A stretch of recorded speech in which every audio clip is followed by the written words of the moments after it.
सदगुरु संत के नजर चढ़ी तब अपने पास मंगाई। सदगुरु चढ़े नजर चढ़ी तब अपने पास मंगाई। काट कूट कर साफ बनाई। काट कूट कर साफ बनाई। अंदर राख मिलाई कुंवरिया सबकी रख करवाई। कुंवरिया सबकी रख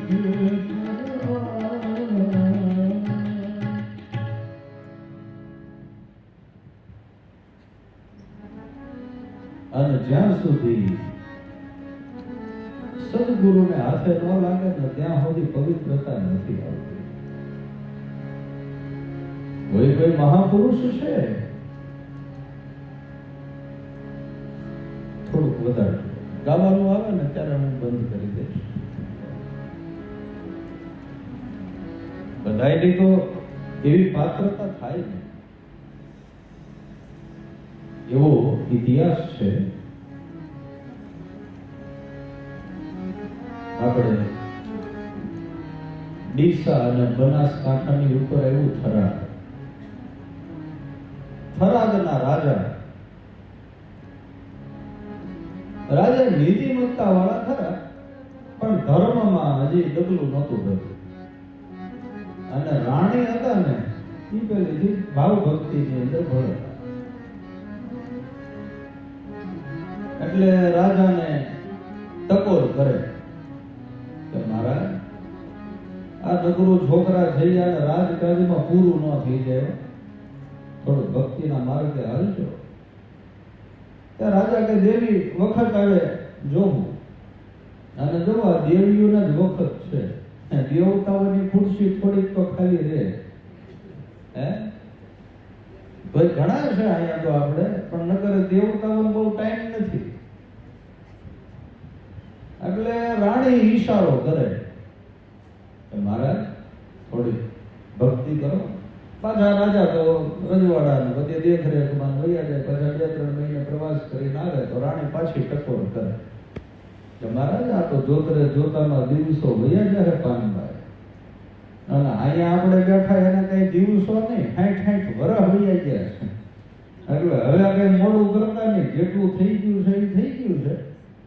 પણ હવે તો આમ જેમ બને એમ પ્રતિપળ અને પ્રથમ પદ ઈશ્વરને આપજો. હું મહાપુરુષોનું સૂત્ર છે પ્રતિપળ અને પ્રથમ પદ. તમારી ચોક્કસ કામનાઓ હોય, ઋષિ મુનિઓ અને મહાપુરુષોને કોઈ વાંધો નથી. તમે સારામાં સારા મકાનમાં રહ્યો, સારામાં સારા કપડા પહેરો, સારામાં સારા તમામ ગાડી ફર્નિચર બધું સુખ તમારા ઘરે હોય, એ તમારી કામના હોય. પણ પહેલા નંબરની કામના છે એ હોય કે મને જ્ઞાન થાય અને મને બ્રહ્મની પ્રાપ્તિ થાય. આને પ્રથમ પદ કહેવાય. આપણે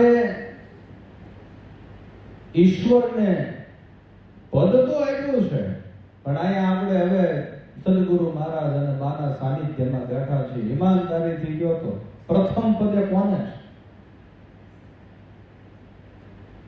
પ્રથમ પદે નથી. ઈશ્વર જોતો છે, મોક્ષ જોતો છે, પણ પહેલા નંબરે છે કામના કે ના પેલા છોકરો પરણી જાય, એક દીકરી અમેરિકા વહી જાય, મારા સુરતમાં અહીંયા બંગલો થઈ જાય. પછી ભગવાન આવવું હોય તો આવે, પછી કઈ આવે?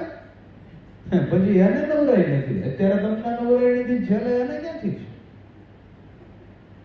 કબીર સાહેબ કીધું, રામ નામ કડવા લાગે, મીઠા લાગે ધામ, દુવી ધામે દોનો ગયે, ન માયા મિલી ન રામ.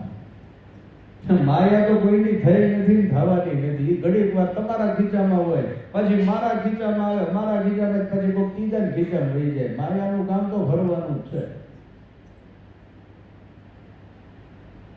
એટલે મહાપુરુષો કે બધી કામના રાખો, પણ પ્રતિપળ ઈશ્વર. પ્રથમ પદે ઈશ્વર હોવું જોઈએ, તો વહેલું મોડું આપણું કામ થાય. અને આપણે બે હઠે ચડ્યા છે.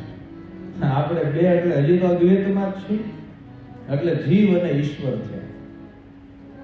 આગળ જાય તો અદ્વૈત, પણ હજી અદ્વૈતના તો આપણે અધિકારી ક્યાં? એ તો આવા જે મહાપુરુષો જેને કંઈક અભ્યાસ કર્યો એ પામ્યા.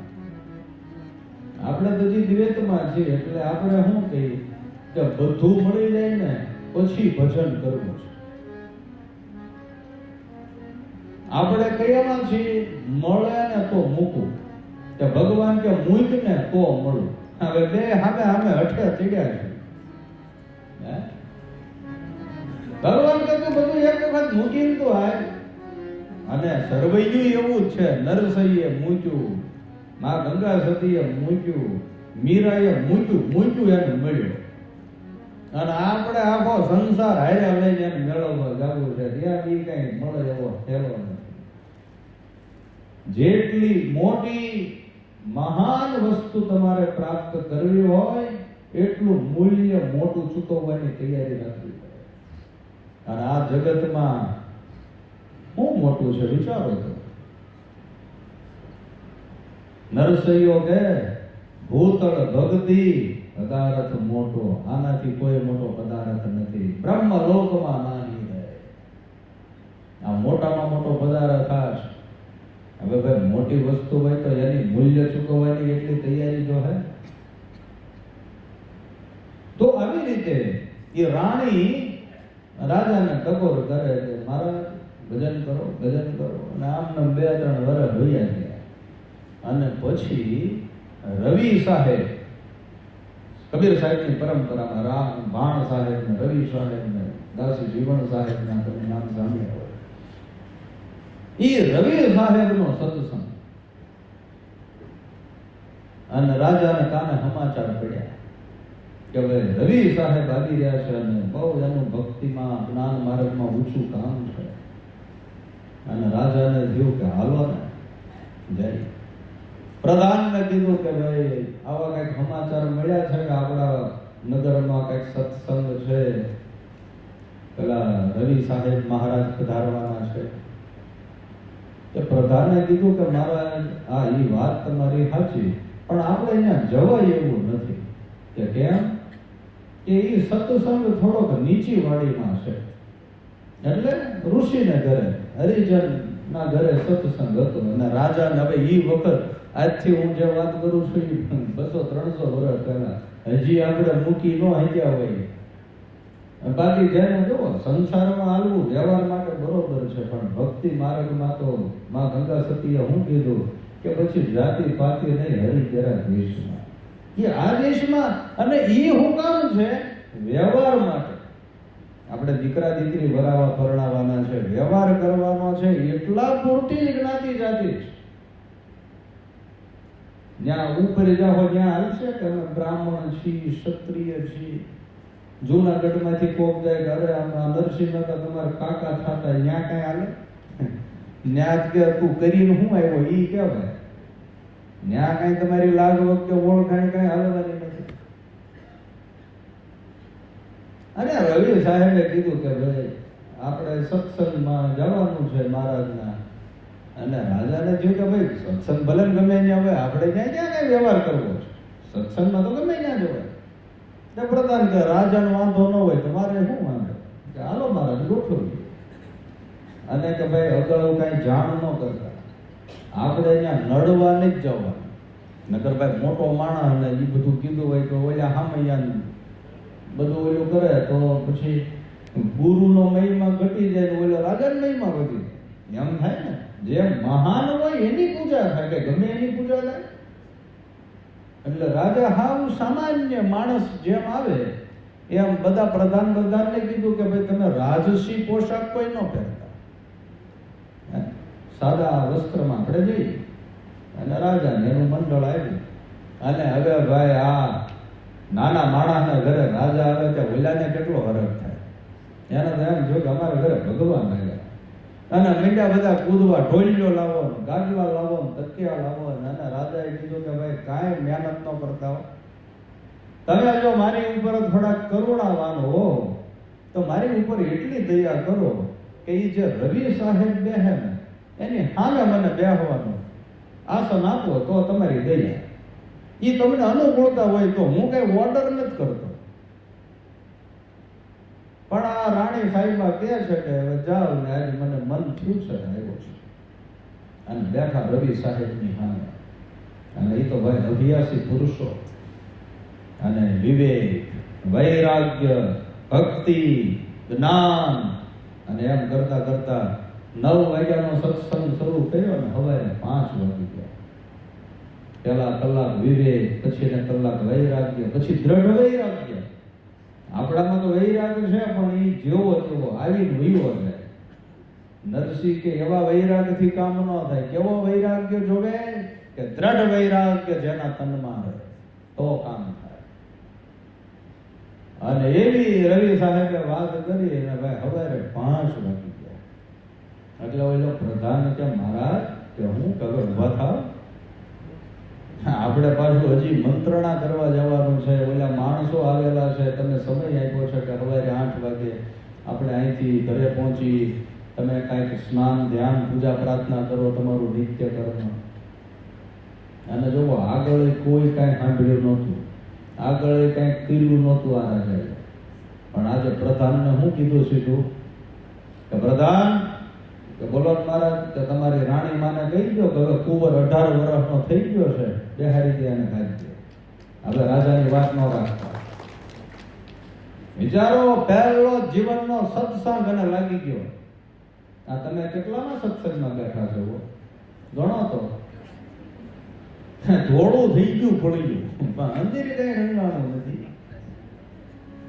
એક જ સત્સંગ રાજાએ સાંભળ્યો. પણ રાજા વાટે હેની હતો કે મારો છોકરાને હું ભણાવી ગણાવીને થોડોક નીતિવાન, થોડોક ધર્મવાન અને મારી હાથ હેઠળ 2 વર્ષમાં તૈયાર કરી દઉં, ઓલી ગાદી સંભાળી લે ને તો પછી આને આ છોકરો લાયક નહીં હોય તો ખોટો માણસ આવી જાય. અને ખોટો માણસ આવે તો મારી પ્રજા દુખી થાય.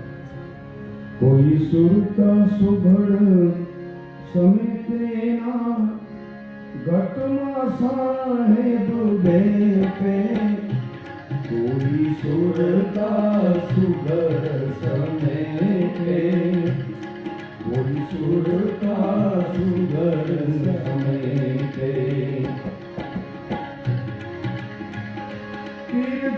તીર્થમાં બહુ ફરે છે, જાય બદલીને દેખે.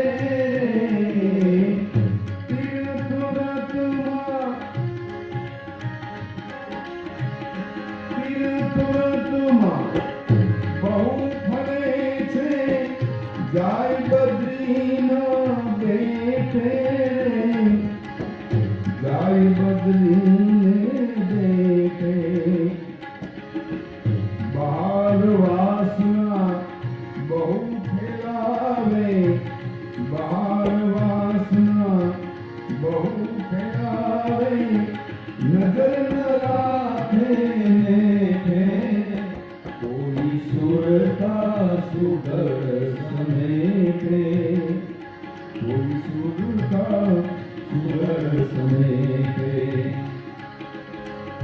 પડ્યું છે ત્યાં તો ગોતે નહીં ને, ગોતે છેટે છેટે. પડ્યું છે ત્યાં ગોતે નહીં ને, ગોતે છેટે છેટે. હીરો ફરે વિરોધે વેરીથી જે ફરે વિરોધે જોઈને હાલે હેઠે કોઈ સુરતા સુગર સમેટે એના ઘટમાં સાહેબ બેઠે કોઈ સુરતા સુગર સમેટે એના ઘટમાં સાહેબ બેઠે.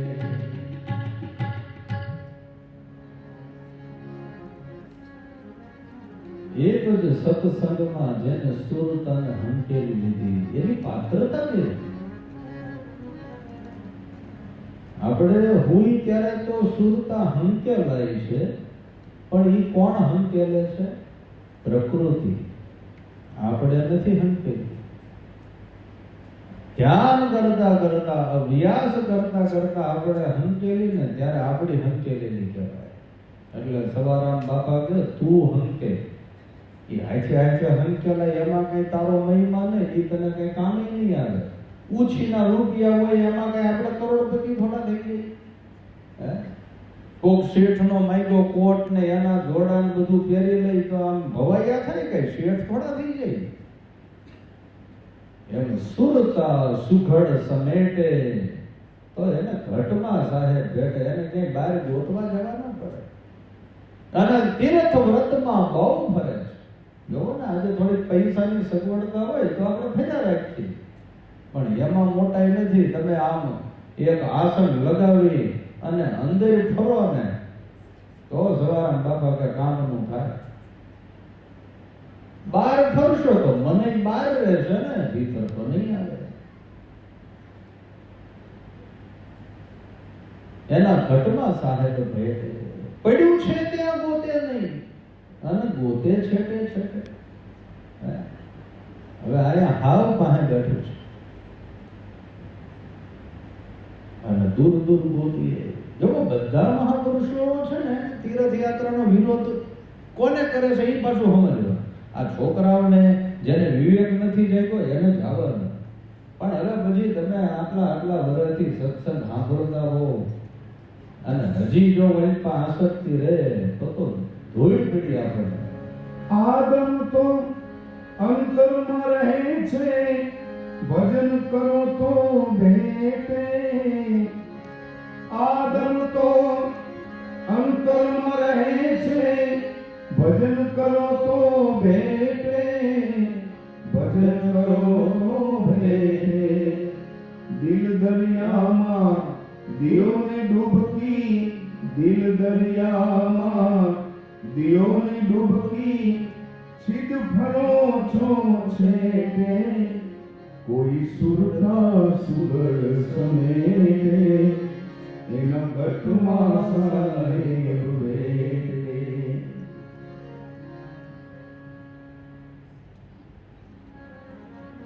ભીતર ગોતવાનું છે.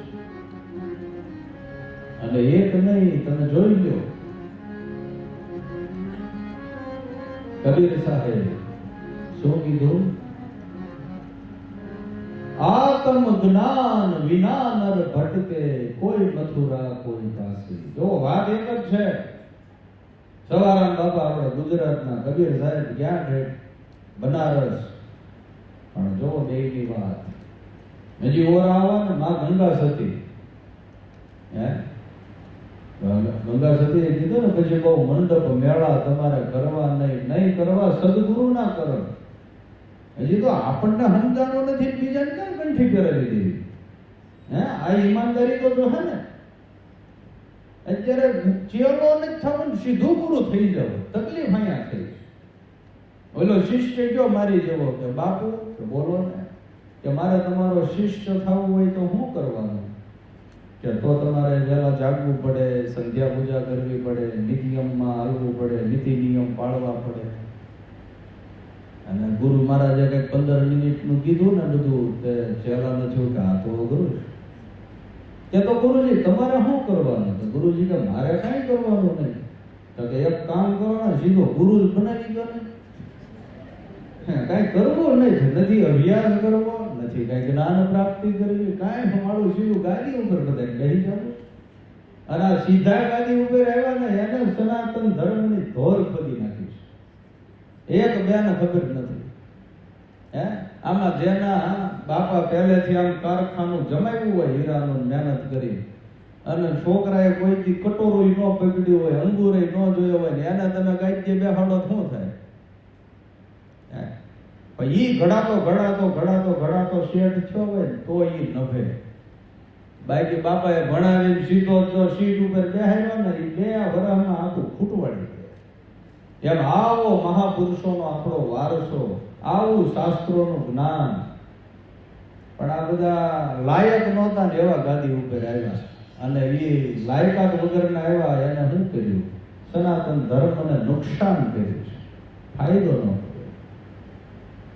અને આવા મહાપુરુષો રવિ સાહેબની હારે ભેટ્યા, અને પછી એ પદ મૂક્યું, રાજા મટ્યા. અને આમાં તો મટો ને તો મળે.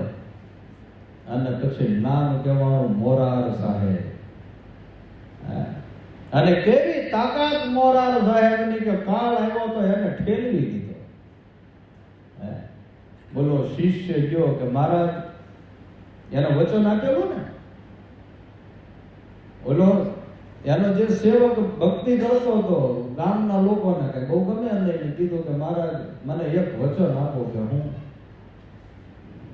કે તમને અહીંયા સેવામાં થોડીક અડચણ પડે છે, તમને ધર્મ સંકટ થાય છે, આ બધા મન ફાવે એવું બોલે, તમને ગમે નહીં. હવે હું તમને અહીંયા રાજ્યમાં મળવા નહીં આવું જગ્યાએ, પણ તમારે હું જ્યાં વાડીએ છું ને ત્યાં આવવા કે હાલો ત્યાં. અને કીધું કે તમે મરો ને તો મને હારે રાખીને ઓલું કરજો, એમ સીધા ગઈ ન થઈ જતા. અને ભાઈ ગુરુએ વચન આપ્યું કે જા જીવન તારી હારે અંદર જીવા. અને પછી તો જીવાને સમાચાર મળ્યા કે ગુરુ મહારાજ તો નથી, એ તો દેહે સીધારી ગયા છે.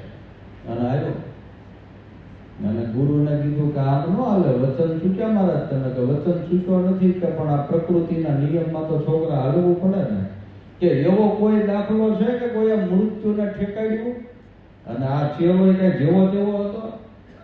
મોરારનો ચેલો છે કે હા ગુરુ ભગવાન કે દાદા ભીષ્મએ મોતને ઠેકાડ્યું તું નહીં? કે ગુરુ કે તો આવીને ઠેકાડો. અને આવ્યા પાછા. આખી પ્રકૃતિને પર થઈ ગયા, પ્રકૃતે પરમ. આપણે બધા હજી પ્રકૃતિમાં જીવી રહ્યા છીએ, એટલે પ્રકૃતિના નિયમમાં હાલવું પડે. પણ આ મહાપુરુષો તો પછી 52 પ્રકૃતિથી પર થઈ ગયા છે. એને કોઈ પ્રકૃતિના નિયમ લાગે નહીં, એને મજા આવે એમ હાલે, મજા આવે એમ કરે. પણ આપણે જ્યાં સુધી ઈ પદમાં ન આવીએ ત્યાં સુધી ચાળા પાડવા ન જોઈએ. કાગડો ગમે એટલા ચાળા કરે પણ એ કઈ હંસની હાજર ન થાય. પણ કોઈ મહાપુરુષ મળી જાય તો કાગડામાંથી કાગ ભૂષણજી મહારાજ બનાવી દે. આ તાકાત સદગુરુ રાખે છે. અને ક્યારે મળે એ વિચાર. આમાં તકલીફ એ થાય કે જ્ઞાન પ્રાપ્ત થયું, કોઈ મહાપુરુષ ન મળ્યો, પ્રેમ ન મળ્યો તો અહંકાર પેદા થાય.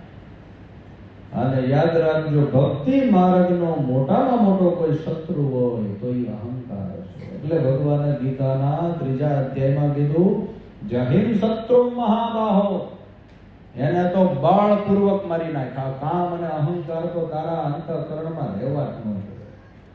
બીજા બધાનું તો કઈક નિયમન દમન શમન થાય, પણ આ કામ અને અહંકાર તો મોટા શત્રુ છે. ભગવાન કે એને મારી નાખ, એને મારવા પડશે. અને અહંકાર એવો છે ને, ભાગવતમાં અહંકારને કેવો કીધો કપિલ ભગવાનને? નપુંસક કીધો. એની કઈ પોતાની સત્તા નથી, ચેતનની સત્તા એ ઉછળ્યા રાખે અને કર્યા રાખે કે હું કરું છું, હું કરું છું. બાકી સત્તા એટલે ચેતનના હું માં ગોઠવાઈ જાય. એવો આગે હું ગોઠવાઈ જાય ને તે સાચો હું ને ભૂલવાડી દે અને ખોટો હું થઈ જાય છે. અમારે ભાગવતમાં બીજો શ્લોક આવે છે, ચતુશ્લોકી ભાગવતનો, એનું નામ છે કાર્ય કારણ સિદ્ધાંત. તમે માતાઓ છો એટલે મને ખબર પડે કે સંસ્કૃતનું જ્ઞાન તમને થોડું અટપટું લાગે, અઘરું થાય, પણ થોડીક સુરતા રાખો એટલે હું તમને સમજાવવાની મહેનત કરું. નિયમ એવો છે કે કાર્ય છે ને એ કારણને ઢાંકી દે. આ સિદ્ધાંત છે. નિયમો છે કાર્ય કારણને ઢાંકી દે. હવે આપણે ઉદાહરણમાં જઈએ ત્યારે તમને સમજાય કે આ કઈ રીતે ઢાંકે છે. તો ઉદાહરણ એ છે કે આપણે આ તાપી નદી છે અને એની અંદર એટલી બધી લીલ વળી જાય, એટલી બધી ઓલી કુંભી લાગી જાય કે કોક નીકળે તો શું લાગે કે બગીચો લાગે છે. પાણી તો દેખાય જ નહીં ને. પાણી ઉપર તો કુંભી લાગી ગઈ છે, સરોવર માથે તો લીલ વળી ગઈ છે, પણ સત્તા કોની છે? વિચારો તો, આ પાણી ન હોય તો લીલ થાય, આ પાણી ન હોય તો કુંભીની કોઈ હેસિયત છે કે ત્યાં એ લીલી રહી શકે? હવે જ્યાંમાંથી બની એને શું કર્યું? પાણી ઢાંકી દીધું. સમજાય? બીજું ઉદાહરણ અમારા વેદાંતની અંદર શંકરાચાર્ય મહારાજ આપે કે કોઈ પણ જળાશયની અંદર સૂર્યના કિરણો એવી રીતે પડ્યા કે એ પાણીની વરાળ થઈ અને વાદળ બન્યું. તો આ વરાળ બનવામાં અને વાદળ બનવામાં કારણ કોણ છે? સૂર્ય મહારાજ. પણ એ કાર્ય શું કરે? સૂર્ય ઢાંકી દે. હવે આ ચોમાસાના દિવસો આવશે ને જોજો તમને 2-3 દી દેખાય નહીં. એમ આ ચેતનનું કારણ છે, એ કારણમાંથી બન્યો છે અહંકાર કાર્ય રૂપે. પણ એ અહંકાર શું કરે? આ ચેતનને ઢાંકી દે. ઓલાને અંદર રાખે ને કોઈ ત્યાં મોર થઈ જાય, હું કાંઈક છું. બસ મહાપુરુષો આ કળ બતાવે છે કે આ કાર્ય કારણને પકડી લો ને તો તમારું કામ થઈ જાય. આમાં સત્તા છે ચેતનની, પણ અહંકાર કૂદી રહ્યો છે. એટલે નરસિંહ મહેતા જેવા કે હું કરું એમાં 2 હું વાપર્યા. સમજાય તમને? એક બોલો તો સાચો તો છે, પણ અહંકાર બધો એવો બહુ રૂપિયો ને એમાં જ ગોઠવાઈ ગયો. એટલે આપણને એમ લાગે કે હું કરું, કારણ કે કરી રહ્યો છે પેલો. હું કરું એ જ અજ્ઞાનતા. અને અજ્ઞાનતા છે એટલે અહંકાર છે.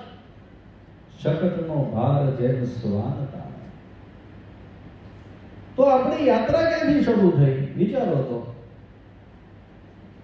આમ તો ઋષિ મુનિઓ એવું કીધું કે ભાઈ ધર્મ અર્થ કામ મોક્ષ ચતુર્વિધ પુરુષાર્થ, આ 4 પુરુષાર્થ પ્રાપ્ત કરવા માટે તમને જીવન આપ્યું છે.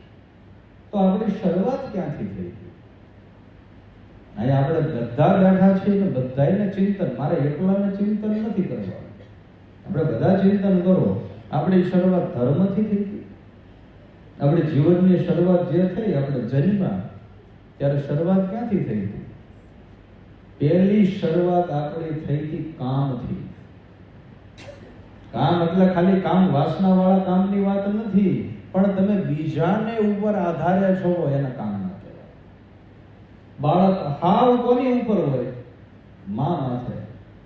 ઈ ખવડાવે તો ખાય, હુવરાવે તો હુવે, નવરાવે તો નાય. તો આ કામ ના કહેવાય. બીજા પાસેથી તમે સુખની અપેક્ષા રાખો એને કહેવાય કામ. આ બધી વાત અભ્યાસની છે, તમને ક્યાંય ચોપડીમાં નહીં મળે અને જેની તેની પાસેથી નહીં મળે. જેની ઉપર સદગુરુ મહારાજની કૃપા અને આવા મહાપુરુષોનું સાનિધ્ય મળ્યું છે એના મુખેથી આ મળવાનું છે. તો આ રીતે અહીંયા બતાવ્યું છે સાનિધ્ય મહાપુરુષો, અને એની અંતર્ગત હું કરું એ જ અજ્ઞાનતા. આ જ અજ્ઞાનતા છે. અને અજ્ઞાનતાને લઈને કામના શરૂ થઈ. નકર તો જીવ અહીંયા હું કામ આવ્યો હતો? આપણી વાણી શું કહે છે? આ જગમાં વેલેરા વળશું આવીને આ ભ્રમમાં ભરાણા. આ ભ્રમ થયો, મન ને ઇન્દ્રિયોને થયું કે હાલો ને આમ થોડું હરિદ્વાર ફરીને પાછા વહી આવશું.